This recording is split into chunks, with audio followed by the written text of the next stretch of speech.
October 3ನೇ ತಾರೀಕು ಬಿಡುಗಡೆ ಆಗ್ತಾ ಇದೆ ಸರ್. ಅಕ್ಟೋಬರ್ 3 ತುಂಬಾ ವಿಶೇಷ. ನವರಾತ್ರಿ ಶುರು ಆಗ್ತಾ ಇದೆ. ನವರಾತ್ರಿ ವೈಭವದ ಜೊತೆ ಭೈರಾದೇವಿ ವೈಭವ ಸ್ಟಾರ್ಟ್ ಆಗ್ತಾ ಇದೆ. ಅದ್ರ ಬಗ್ಗೆ ನೀವೆಷ್ಟು ಕಾತರದಿಂದ ಕಾಯ್ತಾ ಇದ್ದೀರಾ ಸರ್ ಸಿನಿಮಾ ರಿಲೀಸ್ಗೆ? ಅಲ್ಲ ಅಂದ್ರೆ ನನಗೆ ಯಾಕಂದ್ರೆ ಈ ಹಾರರ್ ಫಿಲ್ಮ್ಸ್ ನ ಆಕ್ಟಿಂಗ್ ಮಾಡೋದು ಬೇರೆ, ಆಡಿಯನ್ಸ್ ಚೇರ್ ಅಲ್ಲಿ ಕೂತ್ಕೊಂಡು ಹಾರರ್ ಫಿಲ್ಮ್ ನೋಡೋ ಮಜಾನೇ ಬೇರೆ. ನಿಮ್ಗೆ ಇಷ್ಟನಾ ಸರ್ ಹಾರರ್ ಫಿಲ್ಮ್ಸ್ ನೋಡೋದು? ಅಲ್ಲ, ಚಿಕ್ಕ ವಯಸ್ಸಿನ ಎಕ್ಸಾಸ್ಟ್ ಅಂತ ಪಿಕ್ಚರ್ ಬಂದಿದೆ. ನಾವೆಲ್ಲ ಏನೋ 7ನೇ ಕ್ಲಾಸ್ ಏನೋ ಆ ಟೈಮಲ್ಲಿ 5 ಜನ ಜೊತೆಗೆ ಫಿಲ್ಮ್ ನೋಡಕ್ ಹೋಗಿದ್ದೀವಿ. 5 ಜನ ಹುಡುಗರು. ಅಲ್ಲಿ ಆ ಎಕ್ಸಾಸ್ಟ್ ತಲೆ ಕೊರೋಂತ ಹಂಗೆ ತಿರುಗ್ಬಿಡುತ್ತೆ. ಅದನ್ನ ನೋಡ್ಬಿಟ್ಟಿದೀವ ನಾವು, ಅಲ್ಲಲ್ಲೇ ಮಜಾ ಮಾಡಾಯ್ತು. ಬರ್ತಾ ಇದೀವಿ ಬಸ್ಸಲ್ಲಿ, ಆ ಗಾಂಧಿ ಸಾರ್ ಬರ್ತಿದ್ವಿ, 2 ಇಳಿದು ಹೊಟ್ಟೋದ್ರು. ಓಕೆ, ಈಗ 3 ಜನ, ಇನ್ನು ಧೈರ್ಯ ಇದೆ. ನೆಕ್ಸ್ಟ್ 4 ಇನ್ನೂ 2 ಇಳಿದು ಹೊಟ್ಟೋದ್ರು. ಈಗ ಒಬ್ಬರೇ ಇದ್ದೀರಾ. ಅಲ್ಲಿ 5 ಜನ ಜೊತೆಗೆ ಫಿಲ್ಮ್ ನೋಡೋದು ಬೇರೆ, ಹಾರರ್ ಫಿಲ್ಮು. ಒಬ್ಬನೇ ಮನೆಗೆ ಬರ್ತಾ ಇದೀನಿ. ಅವಾಗ ಬೆಂಗಳೂರಲ್ಲಿ ಪವರ್ ಕಟ್ ಬೇರೆ, ಪವರ್ ಕಟ್ ಆಗಿದೆ. ಆ ಕೊನೆ ಫರ್ಲಾಂಗ್ ಮನೆಗೆ ನಡ್ಕೊಂಡು ಹೋಗೋ ಅಷ್ಟರಲ್ಲಿ ಪ್ರಾಣ ಹೊಟ್ಟೋಗುತ್ತೆ. That is the beauty of horror film. ಆ ಎಕ್ಸ್ಪೀರಿಯನ್ಸೇ ಬೇರೆ.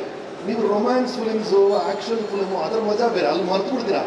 ಈ ಹಾರರ್ ಫಿಲ್ಮ್ಸ್ ಭೈರಾದೇವಿ ಅಂತ ಚಿತ್ರವನ್ನ ಈ ಥಿಯೇಟರ್ ನೋಡಬೇಕು, ಆ ಸೌಂಡ್ ಎಫೆಕ್ಟ್ ಜೊತೆ ನೋಡಬೇಕು, ಅದ್ರ ಮಜಾ ಅನುಭವಿಸ್ಬೇಕು.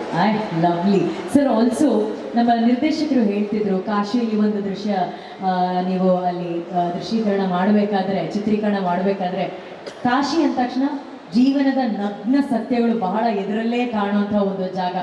ಇಷ್ಟೇ ಲೈಫು, ಇದೇ ಲೈಫು ಅಂತ ತೋರಿಸ್ಕೊಡೋಂಥ ಒಂದು ಜಾಗ. What was your visual experience in Kashi sir ಅಲ್ಲಿದ್ದಾಗ? ಅದ್ಭುತ ರೀ. ಎಲ್ಲರೂ ಒಂದ್ಸಲ ಕಾಶಿ ನೋಡ್ಲೇಬೇಕು ಅಂತ ನಗರ. ಅದು ವರ್ಲ್ಡ್ಸ್ ಫಸ್ಟ್ ಸಿಟಿ ಅದು ಅಂತ ಹೇಳ್ತಾರೆ. ಅದನ್ನ ನೀವು ನೋಡೋಕ್ಕಾಗಲಿದ್ರೆ ಈ ಫಿಲ್ಮ್ ನೋಡಿ. ಅಟ್ಲೀಸ್ಟ್ ಕಾಶಿನ ಬಹಳ ಚೆನ್ನಾಗಿ ಕ್ಯಾಪ್ಚರ್ ಮಾಡಿದ್ದಾರೆ ಡೈರೆಕ್ಟರು. ಒಂದು 5-6 ನಿಮಿಷದಲ್ಲಿ ಇಡೀ ಕಾಶಿಯ ಬಗ್ಗೆ ವಿವರಣೆ ಕೊಟ್ಟಿದ್ದಾರೆ ಆ ಚಿತ್ರದಲ್ಲಿ. ಇವ್ರು ತೆಗೆಯೋ ಶಾರ್ಟ್ಸ್ ಎಲ್ಲ ಹೆಂಗಿದೆ ಅಂದರೆ, ಆ ಮಣಿಕರ್ಣಿಕಾ ಘಾಟ್ ಅಂತಿದೆ. ನಾನು ಇದ್ರ ಬಗ್ಗೆ ಇನ್ನೊಂದು ಕಡೆ ಕೂಡ ಮಾತಾಡಿದ್ದೀನಿ, ನೀವು ಅದನ್ನ ನೋಡ್ತೀರಾ. ಅಲ್ಲಿ ಒಂದು ದೇವಸ್ಥಾನ ಇದೆ. ಎಲ್ಲ ದೇವಸ್ಥಾನ ಹೀಗಿದ್ರೆ ಈ ದೇವಸ್ಥಾನ ಈಗ ವಾಲಿದೆ. ಲೀನಿಂಗ್ ಟವರ್ ಆಫ್ ಪೀಸಾ ಗಿಂತ ಜಾಸ್ತಿ ವಾಲಿದೆ ಅಂತ ಹೇಳ್ತಾರೆ. ಅದ್ರ ಹಿಂದೆ ಒಂದು ಬ್ಯೂಟಿಫುಲ್ ಕಥೆ ಹೇಳ್ತಾರೆ. ಅಲ್ಲಿ ಒಬ್ಬ ರಾಜ ಇದ್ದಂತೆ, ರಾಜ ಮನ್ಸಿಂಗ್ ಅಂತ. ಇವನು ಅವ್ನ ತಾಯಿ ಕಂಡ್ರೆ ಬಹಳ ಇಷ್ಟ ಅವನಿಗೆ. ಅಪ್ಪ, ನಮ್ಮ ತಾಯಿ ಗ್ರೇಟ್ ಎಲ್ಲದಕ್ಕಿಂತ ಅಂತ. ತಾಯಿಗೆ ಏನಾದ್ರು ನಾನು ಹಿಂದ್ಗಡೆ ನಾನು ಮತ್ತೆ ಒಂದು ಏನಾದ್ರು ಗಿಫ್ಟ್ ಕೊಡ್ಬೇಕು ಅಂತ ದೇವಸ್ಥಾನ ಕಟ್ಟಿಸ್ತಾನೆ. ದೇವಸ್ಥಾನ ಕಟ್ಟಿಸಿದ್ರೆ ಒಳಗೆ ಹೋಗ್ತಾನೆ. ಅಬ್ಬ, ಇವತ್ತು ನನ್ನ ತಾಯಿಯ ಋಣ ತೀರ್ತು ಅಂತ ಅಂತೆ. ಅವನು ಹೇಳಿದ ತಕ್ಷಣ ದೇವಸ್ಥಾನನೇ ವಾಲ್ ಬಿಡ್ತಂತೆ. ಏ ದಡ್ಡ, ಹೆಂಗೋ ತಾಯಿ ಋಣ ತೀರಿಸ್ತೀಯ, what a fool you are ಅಂತ. ಅದನ್ನ ನೋಡ್ತೀರಾ ನೀವು, ಈ ಫಿಲ್ಮ್ ನೋಡ್ತೀರಾ, ಆ ದೇವಸ್ಥಾನವನ್ನು ನೋಡ್ತೀರಾ. ಅದರಿಂದ ಬರೀ ಕತೆ ಇರ್ಬೋದು, ಅದೊಂದು ಅರ್ಥಕ್ವೇಕಿಂದ ಆಗಿರ್ಬೋದು, ಬಟ್ ಸ್ಟಿಲ್ ತಾಯಿ ಋಣದ ಬಗ್ಗೆ ಒಂದು ಕತೆ ಹೇಳ್ತಾರೆ. ಹೆಜ್ಜೆಗೆ ಕಾಶಿನ ಒಂದು ಕತೆ. ಅಂಡ್ ಇವಿಡೋ ಶಾರ್ಟ್ಸ್ ಹೆಂಗ್ ಗೊತ್ತಾ, ಇಲ್ಲೊಂದು ಹೆಣ ಸುತ್ತಾ ಇದ್ರೆ, ಇಲ್ಲೊಂದು ಹೆಣ, ಇಲ್ಲೊಂದು ಹೆಣ, ಇಲ್ಲೊಂದು ಹೆಣ. ನಮ್ಮನ್ನ ಇಲ್ಲಿ ನಡ್ಕೊಂಡು ಹೋಗಿ ಸರ್, ಇನ್ನೂ ಹತ್ರ ಹೋಗಿ ಸರ್, ಇನ್ನೂ ಹತ್ರ ಹೋಗಿ ಸರ್ ಅಂತಾರೆ ಅವರು.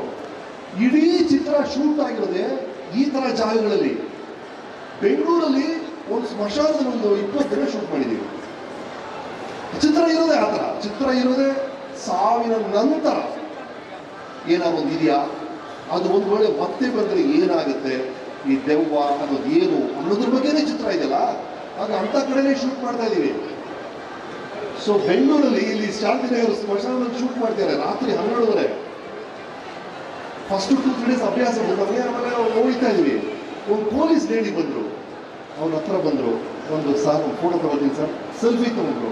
ಸರ್, 3 ವರ್ಷದಿಂದ ಡ್ಯೂಟಿ ಇಲ್ದಿನಿ, ಒಂದಿನ ಒಳಗೆ ಬಂದಿಲ್ಲ ಸರ್ ಅಂತ ಪೊಲೀಸ್ ಅವರೇ ಹೇಳ್ತಿದ್ದಾರೆ. ಅಂತ ಕಡೆ ಇವರು 10 days, 12 days, 20 days ಶೂಟ್ ಮಾಡಿಸ್ತಾರೆ. ಅಂತ ಜಾಗದಲ್ಲಿ ನಿಮ್ಮನ್ನು ಕರ್ಕೊಂಡು ಹೋಗಿ ಶೂಟ್ ಮಾಡಿಸಿದ್ದಾರೆ. ಆ ಥರನೇ ಇಡೀ ಫಿಲ್ಮ್ ಇರೋದೇ. ಈಗ ಹಗಲು ರಾತ್ರಿ, ಹೀರೋ ವಿಲನ್, ಹುಟ್ಟು ಸಾವು ಥರ, ದಿವ್ಯ ಶಕ್ತಿ, ದುಷ್ಟ ಶಕ್ತಿ ಅಂತ ಆಪೋಸಿಟ್ಸ್ ಇರುತ್ತೆ. ಒಂದಕ್ಕೊಂದು ಚಾಲೆಂಜ್ ಮಾಡುತ್ತೆ. ಕೊನೆಗೆ ಏನಾಗುತ್ತೆ ಅನ್ನೋ ಚಿತ್ರನೇ Bhairadevi. Super. And sir, finally ನಿಮ್ಮ ಹಲವಾರು ಚಿತ್ರದ ನಾಯಕಿ, ನಮ್ಮ ಪ್ರೀತಿ ಅನು 25 years ಕಂಪ್ಲೀಟ್ ಮಾಡಿದ್ದಾರೆ. ನೋಡಿ, ಅನೂಪ್ ಪ್ರಭಾಕರ್ ಅವರು ಬಂದು 25 ವರ್ಷಗಳಾಗಿದೆ ಅಂತೆ. ಕಂಗ್ರಾಚುಲೇಷನ್ಸ್ ಅನು. ಇವರ ಮೊದಲನೇ ಚಿತ್ರ, ವಾವ್, ಇವರ ಮೊದಲನೇ ಚಿತ್ರ ಹೃದಯ. ಶಿವರಾಜ್ ಕುಮಾರ್ ಅವರು, ನಾನು ಅವ್ರ ಜೊತೆ ಆಕ್ಟ್ ಮಾಡಿದ್ವಿ. 25 ವರ್ಷಗಳಾಗಿದೆ ಅಂತ ಅನು ಬಂದು ಅವ್ರ ಜೊತೆ ಹಲವು ಚಿತ್ರಗಳು ಮಾಡಿದ್ದೀನಿ. ಎಷ್ಟೊಂದು ಸೂಪರ್ ಹಿಟ್ಸ್ ಜೊತೆಗೆ ಕೊಟ್ಟಿದ್ದೀವಿ. 8-9 ಚಿತ್ರ ಜೊತೆಗೆ ಮಾಡಿದ್ದೀವಿ. ಈಗ ಮತ್ತೆ ಭೈರಾದೇವಿ ಮೂಲಕ ಜೊತೆಗೆ ಬರ್ತಾ ಇದೀವಿ. Wonderful working with you. Thank you so much. S Sreejay, Ravi, technical team, Yadav ಅವರೇ, and to everybody thank you so much. October 3ನೇ ತಾರೀಕು ತ್ರಿವೇಣಿಯಲ್ಲಿ ಭೈರಾದೇವಿ ರಿಲೀಸ್ ಆಗುತ್ತೆ. ಸಮಯ ಮಾಡಿಕೊಂಡು ನಿಮ್ಮ ಫ್ಯಾಮಿಲಿ ಜೊತೆ ಚಿತ್ರವನ್ನು ನೋಡಿ.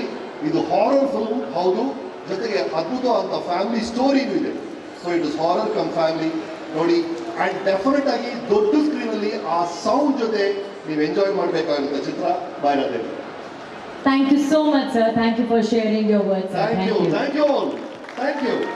Let's hear it for one and only Ramesh Arvind, sir.